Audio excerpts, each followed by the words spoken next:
In a world interconnected like never before, where borders have slowly blurred and travel is easier than ever, we've begun to experience unprecedented changes to the world around us, from extreme climatic disasters to habitat loss and global disease outbreak that threaten the balance of life on Earth. Although globalisation has allowed us to continue to evolve as a species, it's had profound implications for our health and that of the biodiversity that surrounds us. With the number of international travellers reaching 3 million people every day, it is no surprise that us humans have become the main drivers of infectious diseases. As we've advanced, exploiting and invading the ecosystems that surround us, we've allowed these diseases to seep into our populations. The surge in global trade and agriculture have provided the perfect opportunity for diseases that had previously been isolated to make their way from country to country, from species to species. The global nature of our interconnected world has become a burden as we struggle to protect populations against the threats that disease pose.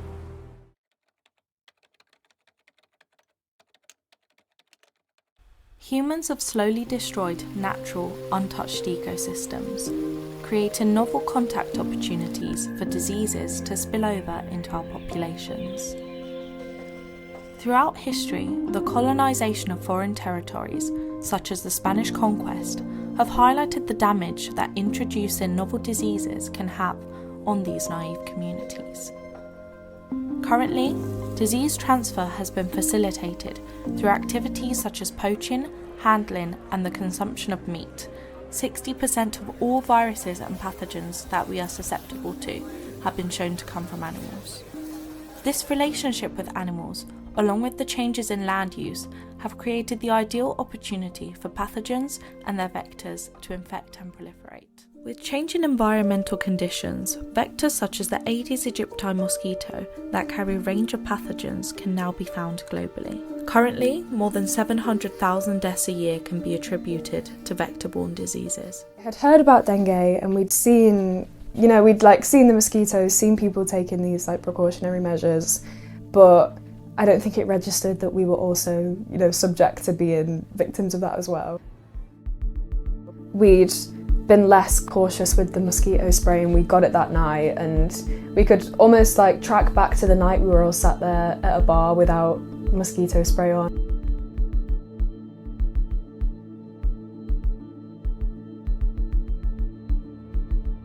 Two days in, I was completely in bed and wasn't really able to move. I think what made me realise quickest that I had it was the rash that I had on my body. A lot of the symptoms could have been symptoms of other things, the fatigue and the feeling nauseous and the dizziness, and spoke to the nurse at the doctor's and showed her the rash. She was like, yeah, this is obviously dengue.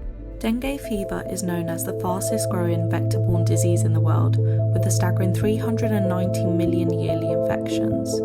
First recorded in Thailand during the 1950s, severe dengue subsequently spread throughout Southeast Asia and then eventually the world. Although this virus can be asymptomatic or mild in many cases, when severe, it can lead to organ damage or even death.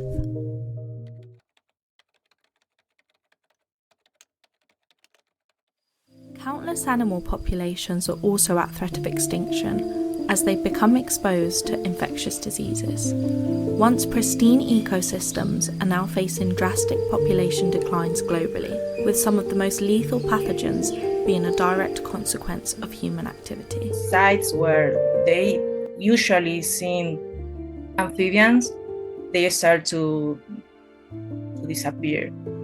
Chytridiomycosis, caused by the Batrachochytrium dendrobatitis fungus, is responsible for the presumed extinction of 90 amphibian species throughout South America. The fungus, similarly to frogs, thrives in wet areas.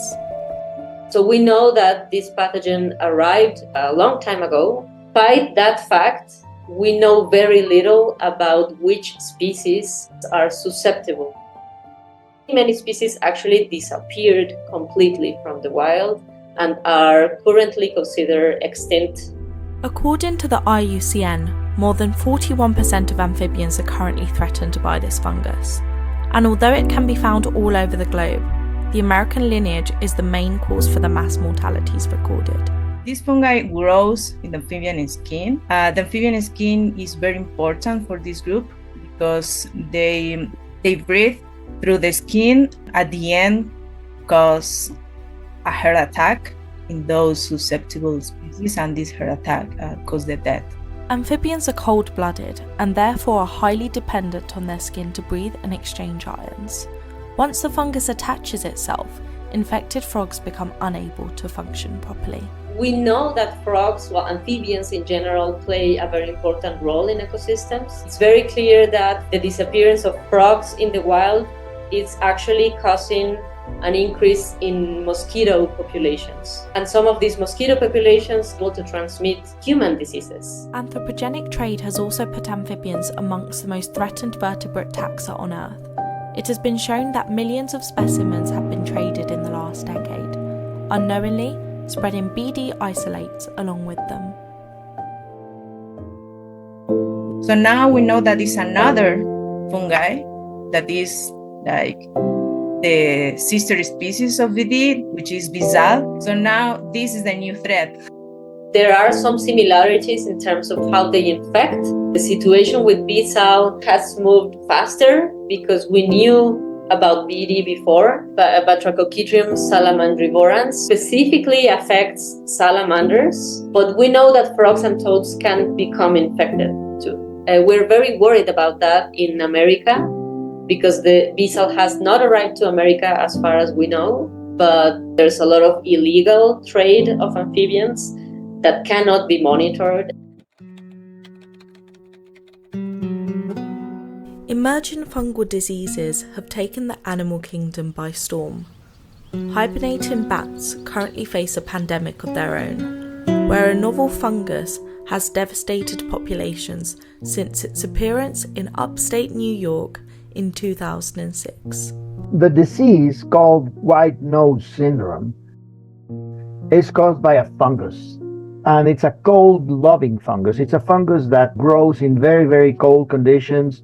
Once the ambient temperature reaches 12 or 14 degrees, it dies. Pseudogymnoascus destructans is a fungus that can survive in caves for more than 10 years without any host present.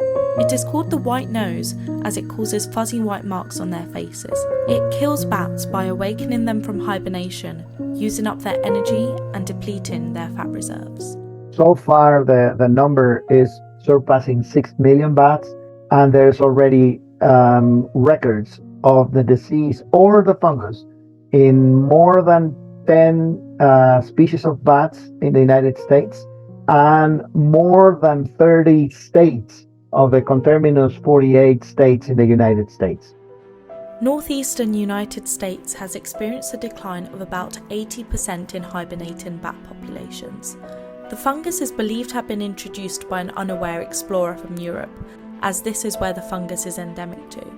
Travelling with infected equipment, the fungus was carried straight into naive communities. Once the fungus is already established in the United States, it doesn't really need the help of another human being moving the spores, moving the fungus from one cave to another to another. It's actually the bats that are moving from cave to cave to cave, and they're bringing the spores with them. However, not all hope is lost. Since the COVID-19 outbreak, organisations across the world are prioritising the control of zoonotic diseases, with approaches such as the One Health approach becoming important in minimising the impacts by increasing disease control and surveillance methods. The University of Manchester Vivarium is one of the organisations currently housing a variety of endangered amphibians, breeding many species such as the harlequin toad and the fire salamander. In doing so, hope remains for these species populations in the future.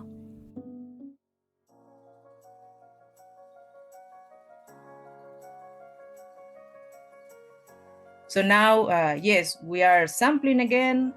We are doing sampling the same transects that the researchers did in the past, when they detected the declines, and to know what are the species that are recovering and how is the recovering. I think with COVID, we have a pretty good idea of how these epidemics occur and how pandemics occur now. We have the frogs, well, the amphibians in general suffered something very similar to COVID. We actually found it once it had already wiped a lot of populations. Interestingly, in Central America, actually, some species that we considered extinct are actually being found again. We think is that maybe the bottleneck was very strong, but they didn't disappear completely. And the individuals that survived are adapted to surviving in the presence of the pathogen. But even today, I mean, and this is absolutely new, what I'm telling you, because we just learned that last week. The caves, this has been a fairly mild winter here in Mexico, in northern Mexico even. And what we're seeing is that the caves that used to have hibernating bats at this point in time, in the middle of February, have no bats.